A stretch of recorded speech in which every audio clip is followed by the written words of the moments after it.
out-of-date attitudes. Fair play, Jeremy. Christmas, okay. Christmas politics-free zone. In 150 yards, turn left onto Harlington Road West, A312. Are fine, but different human rights views are not. Take the next left onto Harlington Road West, A312. Definitely a reflection on them, and it isn't a shame. They are now out of my life. Yeah, I'm interested to hear more. Do give us a call if you want to tell more about your story there. But Martin says, Ben, my parents are conservative and very conservative and now cannot abide Boris and his nonsense. They are now floating voters like a few in Tory Suffolk. Martin, I don't know if you're suggesting there that you talk them round. Sounds like continue on A312 for half a mile. Something that you stay clear of. Phil the farmer, afternoon Ben. I argue with my parents all the time about politics. I'm disinvited from most family gatherings because my views are more as a British person rather than the Welsh person. Anything that goes wrong politically in Wales is because of the Tory government, but when it goes right, it's because of how good the Welsh government are, and I find that very hard. I put them straight using the fact they have I put them straight using facts. That's Phil, the Welsh farmer. Lots of you calling and texting on this. Let's speak first to Sarah in Bude. Hello, Sarah. Hello. Okay. Mine's, we've been falling out every day up until Christmas with my grandson. Now, I'm a 70-year-old pensioner, and he is a 19-year-old young grandson, okay? Now, he likes Keir Starmer. He doesn't think he should have left the EU. He was a Remainer. He's saying life's going to get wrong. In 300 yards, slide right onto Causeway, A312. Conservative. I said, I'm a Brexiteer. This is my point of view. I said, you lot don't know what it's like to be free. And he goes, yeah, but we don't want to be free. We want to travel. And it goes on and builds up. What about your Chapel Lock? He'll say to me, look what Boris is Take the next right onto Causeway, A312. doing to you. And they go, well, what about my universal credit £20 taken away from me? We're the poor people. We've got to be stuck with all your debt, Jerry Furlong. And it gets heated, and it gets heated. Sorry, this doesn't sound like a particularly happy Christmas to me. Oh, it's brilliant, because he keeps my mind alive. Having recently been widowed and lost my husband, he's the person really that comes round and keeps me... Continue on A312 for 1 mile. Right, now, what do you think about this? And it'll keep me up to date with all that's happening. And then it'll get to about 11 o'clock, and he's supposed to be doing me Ubering, helping me. He'll go, right, let's have a coffee break. I'm going to finish it all off with a coffee break. Did you have a truce on Christmas Day, or did you plough on undeterred? Oh, no, he didn't come. He didn't see him on Christmas. Oh, it was a Christmas Day on my own. I thought, I'm not risking anything on Christmas Day. But does it, in all seriousness, does it ever change how you feel about him? Do you think it ever changes how he feels about you? It sounds like it does. Oh, no, we love each other to death. Oh, and is there anything he could come out with that you think, hold on, you've crossed the line there? I know, it's lovely. He's going to be always there for me, I know that. It sounds like, and I'm sure And you I've will got be to for him. He'll probably tell me I've got to know when it comes to it. I should do the opposite. Sarah, great to speak to you. Sarah Bude there. Lovely call, that is. People can completely disagree. People of different generations disagree on pretty much everything, according to Sarah, and not change at all how they feel about each other. That's how it should be, isn't it? Family is family. There's not a great deal that I think anyone in my family can come out with that I would sort of think of them much worse, because family comes first. Dave in London Coney. Hello, Dave. Oh, hello there. As I was explaining to your assistant there about, basically, I think it's just that I'm going to give you a little analogy here. Let's say, for instance, you live in a village where they're proposing to put HSR2 through, and you're very opposed to that, and you've got people running up to the table at Christmas, and you vent a disdain and dislike for the guys living next door because they're actually working on it. And the people you're talking to have they're not able to distinguish between the difference between the guys working for it and the people who are initiating the whole project. They're just the workers. Right. And that seems to go on for an awful lot of things here. And I think also there's the element of, I think I heard a term earlier in a discussion you were having earlier, I forgot what it was about. It was intellectual nimbleness, wasn't it? Being nimble with your intellect. When we're talking about the NHS, yes. Yeah. I think it's about your skills at debating and arguing. What about not letting it What you end up doing is putting out a form of words which is suddenly not correct or implicitly correct or not right, and then the whole thing becomes a whirling bird that goes round and round, and we all fall out. Right, so you think you can discuss it, Dave, but you've got In a quarter of a mile, at Wagoners Roundabout, take the second exit onto the Parkway, A312. So the Apple Car, they're just limited in the way they can, and it's ordinary people, but they have their experience of the thing, and they convey that, and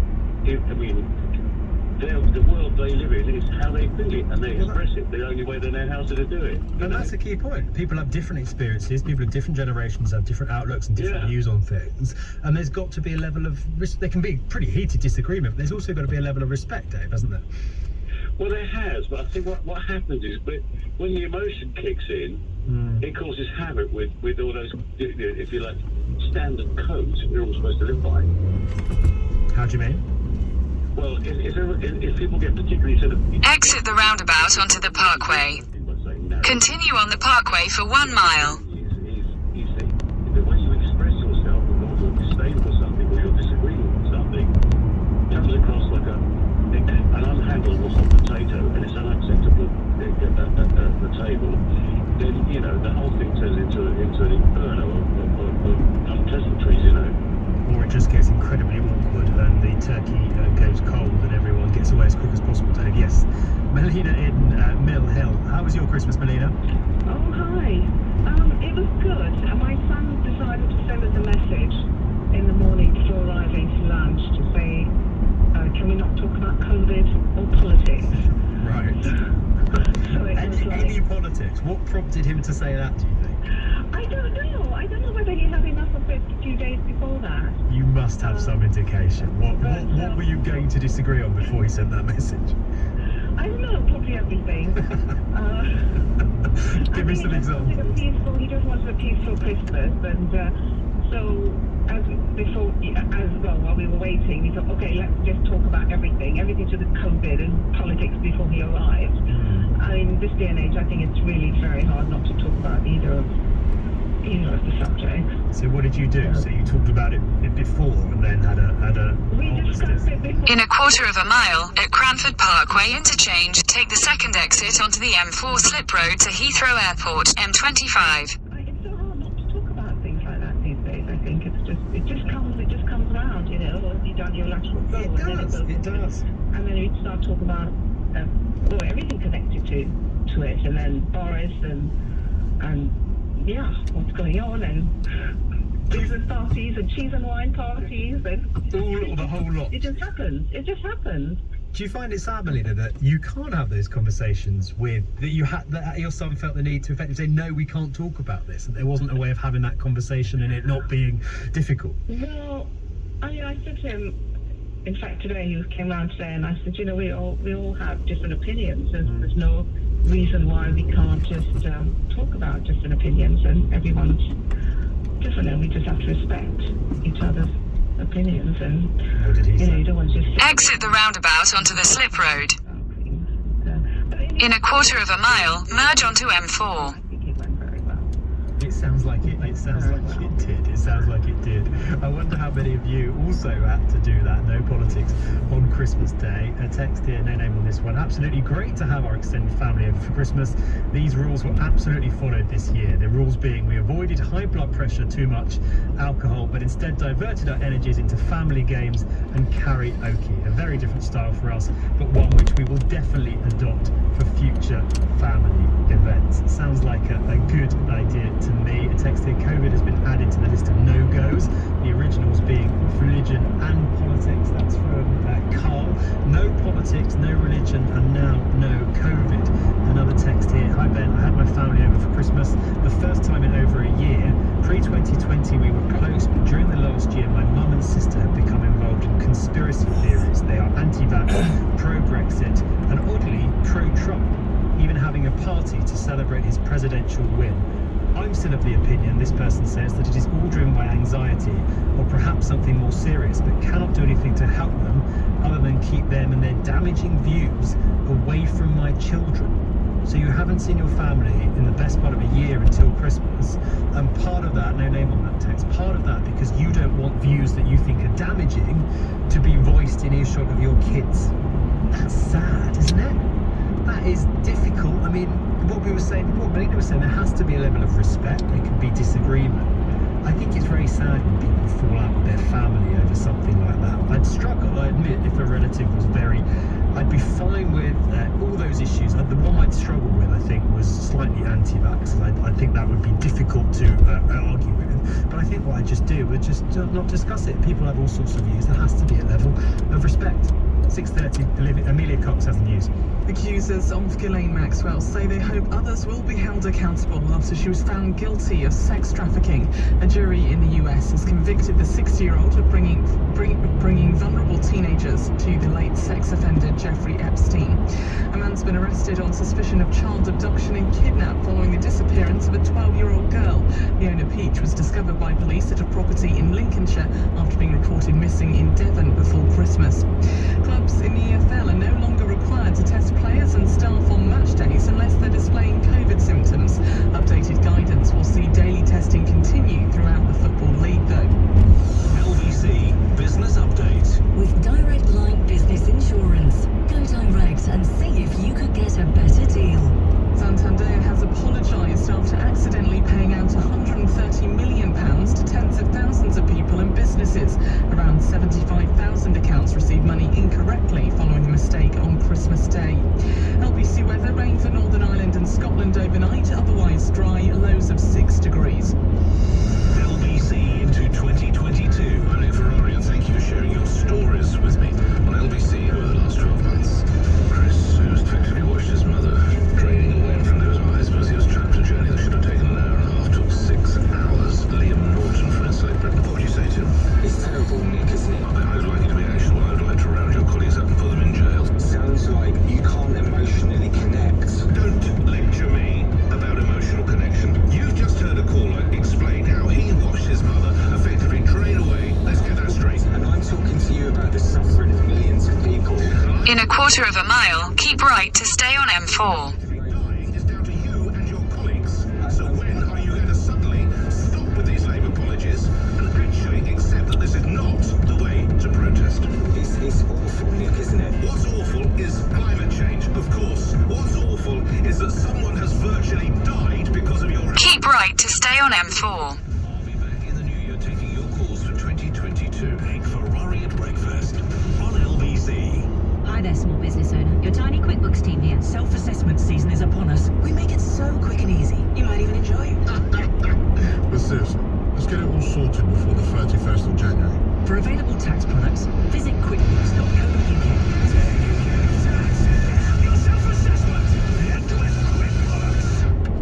Right. Where'd you keep your biscuits then? Oh, they're just there. In the cupboard with the big ugly scratch down the front. And the wonky handle. Under the one with the missing door. Kitchen causing you a little house embarrassment? At Wix, we'll create your dream kitchen from design to show-off ready. And now there's up to 50% off showroom kitchen units. Cure your house embarrassment with Wix. For more information and to book your free design appointment, visit wix.co.uk. I can't seem to get my temperature to go down. I'm with an elderly gentleman and he doesn't know where he is. I've got pain in my side. My baby won't stop crying. NHS 111. How can I help? We never know who's going to be calling, but we know we can help them. NHS 111 call handlers help people get the urgent care they need. If you want a job to be proud of, answer the call. Search NHS 111 jobs today. We are the NHS. Hi there. Right now, I'm in the left speaker. I'll switch to the right speaker.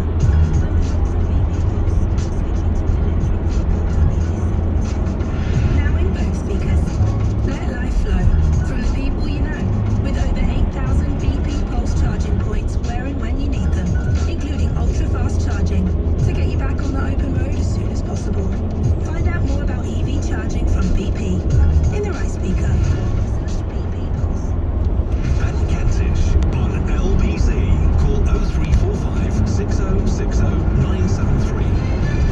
Tom on Twitter, Tom's 18, lives in Stirling, says, my family discuss politics quite openly at Christmas. The older generation are slightly more left-wing than the young people in the family, who vote more consistently. In a quarter of a mile, keep right to stay on M4. Civil and academic. Slightly less so in the case Okay, so Jeremy on Twitter, Jeremy says, if I lived in the USA in 2016, I was 17, and was married, and my wife was to tell me she voted for Donald Trump, I would have filed for divorce so fast it would have made her head spin. Where is you on all of this? 0345. Keep right to stay on M4. 73. A couple of you sort of challenging me on the suggestion that it would take a lot to make me fall out with a relative. Someone says that Ben would forgive and respect a relative who is a Holocaust denier. No, I assure you, I absolutely would not. There are certain things that are beyond the pale. That is one of them. Someone else says, how do you respect people who believe Joe Biden is a clone in charge of a paedophile ring? Well, yeah, that's another one where I think I would certainly struggle. There are conspiracy theories that are not really opinions, that are just so far down the rabbit hole that I don't think you can sort of really debate with them. And that's where I think it is get pretty difficult. But if someone had a viewpoint or an opinion in the sort of range, pretty wide range of what I would call mainstream, from left to right, I think I'd be alright. But there are things, as you rightly say, that for me, and I suspect many people, there's a red line, a big red line, and those are on the other side of it. Dan in Brentwood, hello. Hi, you alright? How are you, Dan? Yeah, not too bad, thank you. First time caller. Very welcome, thanks for calling in. Why did you pick up the phone tonight? So it's something that I kind of resonate quite a lot with, really. I've started speaking to my dad after 5 years. We had a really good relationship when I was a child. I lived with my mum, but I still had a really good relationship with my dad. But it got to a point where I actually had to separate our relationship due to opinions and views, and it was something that was really hard to do. But actually, that period of 5 years where we actually didn't speak at all really improved our relationship and kind of sorted things out. But it was, our views were total polar opposite. Just even things down to kind of big things like racism, homophobia.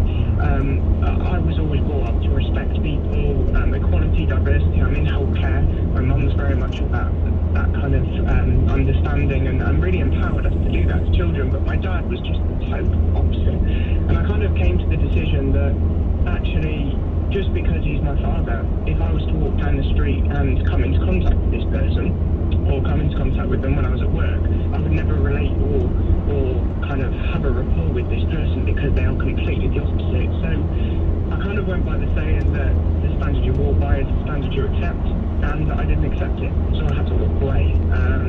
What did that look like, Dan? So did you have a conversation first? Did you explain it to your dad? Did you just stop? Tell me what happened. So it built up over a number of years. The final straw for me was when I came out gay. I came out to my father, and obviously that was something that we really didn't align with. And In 2 miles, at junction 6, take the A355 exit to Slough Central. actually, over the years, it was just common arguments. It was common disagreements, and it was always the fear of I couldn't tell my dad something because I knew he was going to react in that sort of way. There was going to be confrontation. We didn't agree. And I'm 28 now. I've grown up. I have a little bit more understanding and things like that. So it became easier. It's become easier for me now to accept him for who he is, but not necessarily his views. But actually, he has changed. He's learned to kind of understand and respect me, my views, and kind of now we just don't talk over some things because we know that we don't agree on it, but it doesn't mean that I don't love him as a father. I've always loved him, I always will love him, he's my father. But actually, from that perspective, it was very difficult initially to kind of align and accept that, but things have changed. Did you see him at Christmas, Dan? I did, yeah. So this was the first Christmas, first Christmas in 5 years that I saw him. It was absolutely brilliant. It was fantastic, I've got to say. And I think my one kind of message is that although we kind of walk away from people in family, and one thing I'd say, don't be afraid to walk away and have that time and that space, but actually also, it doesn't mean that you're never going to speak again. It doesn't mean that you're never going to find a middle ground. That was kind of the biggest learning point for me. What happened in those 5 years? Did you change? Did he change? Did you both change? I think both, really. My dad definitely changed to learn to become more accepting of me, my relationship, and my opinions and views, but also me as an adult. I was no longer a child, I was an adult, and he respected me as an adult for my views, and does now. And also me just having an understanding that we're not going to meet and align on some things, and therefore that we just have to accept that. Not necessarily accept the... In a quarter of a mile, at junction 6, take the A355 exit to Slough Central. I would not accept that at all, and that would be another line where I would have to challenge that. But actually the understanding is there now that he has a different perspective on those sorts of things. He thinks... Exit at junction 6. And I think the way I've reacted to it, the way that I've challenged his behaviours and kind of opinions, has actually made him think about the opinions. In a quarter of a mile, at the roundabout, take the third exit onto Tons Lane, A355. More understanding of his views from a different perspective, but also kind of learn to, we're not going to please everyone. It doesn't matter who they are, whether they're relatives, family, people we love. We're not always going to align and kind of meet in the middle. Good for you, Dan. Good for him too. Just briefly, do you think the issue really arises when the political becomes personal, like it did for you, where your dad was expressing homophobic views and you yourself would come out as gay? Is that when it gets really difficult, do you think? People accept sort of different opinions when it's a bit more abstract, but when it's about you and such an integral part of your identity, is that what you found hardest?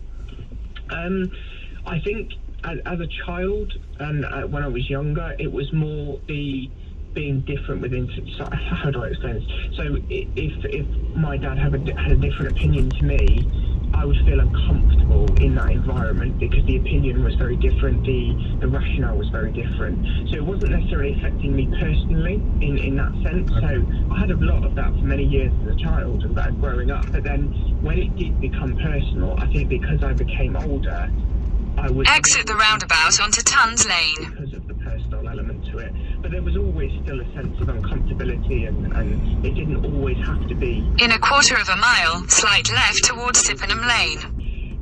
That we just didn't agree or didn't align, and it would cause confrontation, and then it would become personal because it was confrontation between family. Got you.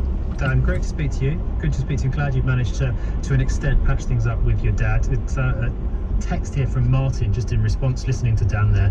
Listening to your last caller is so heartbreaking. Although when I came out, Martin says, I didn't have that experience. I'd happily remove all toxic family members in order to protect my mental health. Interesting that Dan was saying that doesn't have to be a permanent thing, that he did it for a period, well, 5 years in his case, but has now managed to rebuild. Slight left towards Sippenham Lane. His dad.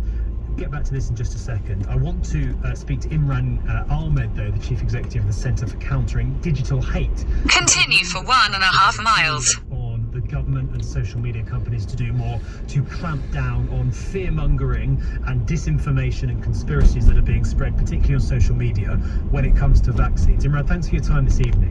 What could social media companies do, and what do they say in relation to this accusation that they're not doing enough?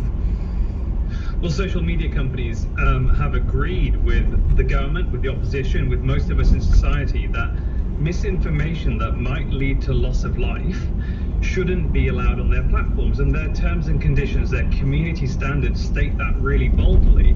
However, what they've failed to do is actually enforce their standards, and that's really where the problem has arisen, that we have companies which know that it's wrong to allow super spreaders of misinformation to operate on their platforms.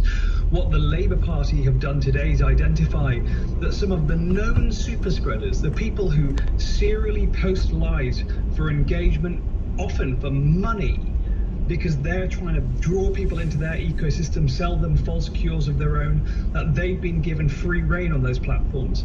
Her Majesty's government has been working on this, and I know they have because I've been working with them, but still the social media companies haven't moved, and it is about time that we see some action.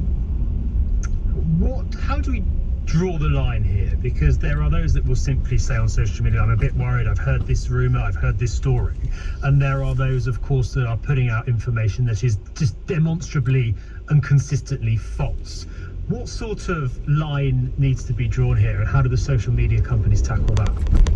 So we personally, at the Centre for Countering Digital Hate, we draw a very, very firm line between those people who are unsure, the vaccine hesitant, those that have maybe consumed some misinformation. For example, that linking vaccines to problems with fertility, which is simply not true. And those people who super producers and super spreaders of disinformation, known quantities. For example, the disinformation dozen, which CCDH identified early this year in March or so, 12 people whose content is responsible for 65% of the shares of misinformation on social media platforms. Even Joe Biden cited our research and said to Facebook, these people are killers, get them off your platform. And even now, those people are still on Facebook, Instagram, YouTube, and Twitter. They're absolutely toxic environments for information about your health. And the best thing people can do is be very aware. Social media is great for entertainment. It's very dangerous if you use it for health advice. Imran, good to speak to you. Thank you for joining us this evening. Imran Ahmed, Chief Executive of the Centre for Countering Digital Hate. I must say, I agree. If you are not raising concerns or making valid points, if you are just telling lies about vaccines on social media, as far as I'm concerned, that should not be allowed. Get them off it. It is dangerous and it is deadly, as Imran and the government and Labour all have said recently.